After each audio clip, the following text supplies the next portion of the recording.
You're ready. Alright, my name is Kaylynn and I'm doing a presentation on courage in the military.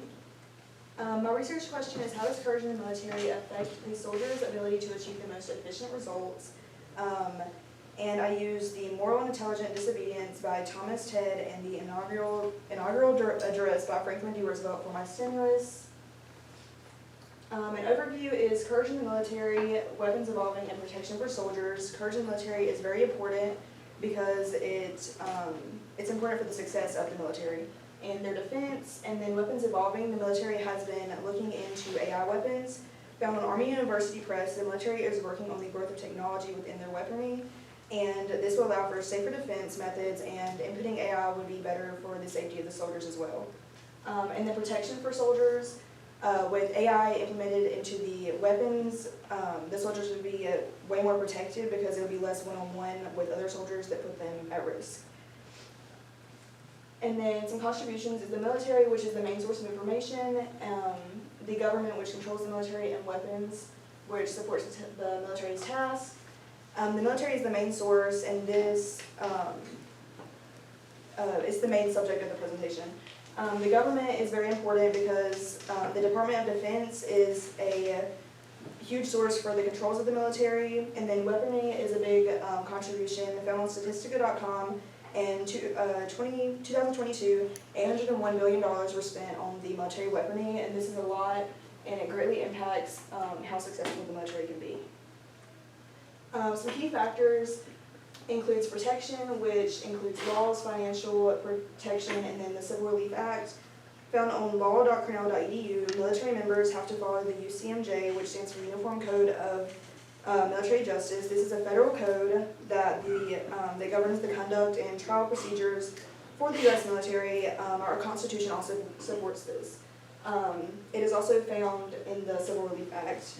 The United States Department of Justice.gov, veterans and former workers of the military have a 6% interest rate on financial obligations prior to service, and then protection in default judgment and lease terminations, which goes along with the Civil Relief Act.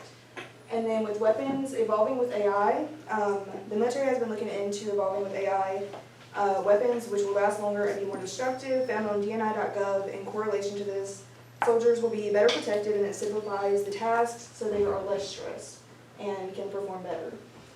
New ideas of weapons would also be very helpful, and then different uses of newly invented weapons. Created weapons that can be controlled from a distance or in one-on-one contact without harming the operator would be very useful. Why does it matter? Soldiers can be affected mentally, emotionally, and physically. A lot of soldiers, you see, they can get hurt physically, parts of their body and stuff, and then found on McLeanHospital.org, many members of the service develop PTSD or other traumas that include depression, anxiety, panic, or grief. This is very important because it can lead to a lot of things like suicide, and it can greatly affect other people that they're around. And then courage is ideal to be successful in the military. In order for service members to be successful, they have to have courage in order to accomplish the difficult task. Courage means that you do something that frightens you. If the soldiers don't have courage, then it would result in a weak military. And then results can affect other people outside the military. This includes like family and friends.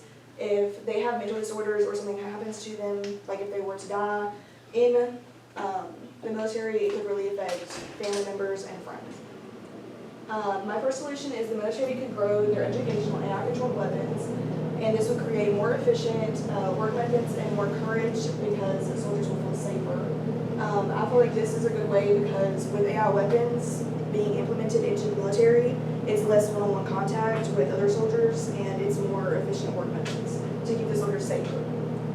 Some limitations is it would take time to teach these things, and the finance of AI equipment. The equipment would be technology-based, and that would take money, so they'd probably have to get it from the government, and then it would also it would take time in order to teach how to use the weapons.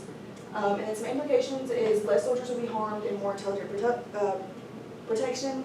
The weapons would be more intelligent for actually protecting the soldiers themselves and not putting them at as much risk. The second solution is groups can be created for military soldiers relating trauma caused by military events they've been through and gain courage from this for future events. This means that military, former and people who haven't entered yet that want to, if they come together in a group and maybe talk about like the things they've been through, they can connect and then come up with ways to be more courageous and less stressed about it, which would help in future circumstances. And then some limitations is it can be time consuming, learning, opening up. Some people who go through traumatic events, they don't necessarily want to like talk about it. And it would take time for them to actually set aside time to be in a group and actually communicate about it. And the implications would be there would be more courage and helpful and success. If they were to do this, sometimes talking about things is better, and it may help the ones that haven't been in yet, and they would learn new, better ways for the future. And then in conclusion, the military will be the most successful if they learn effective ways on how to be courageous.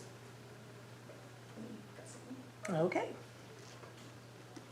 All right, so what information did you need that you were not able to find or locate? It was kind of hard to find like what type of AI weapons, but there was a lot about that they are creating it, but like the type of weapons, whether it's like guns or like big machinery, it was hard to find and stuff like that. Okay, and what additional questions emerged from your research, and why did those why are those questions important?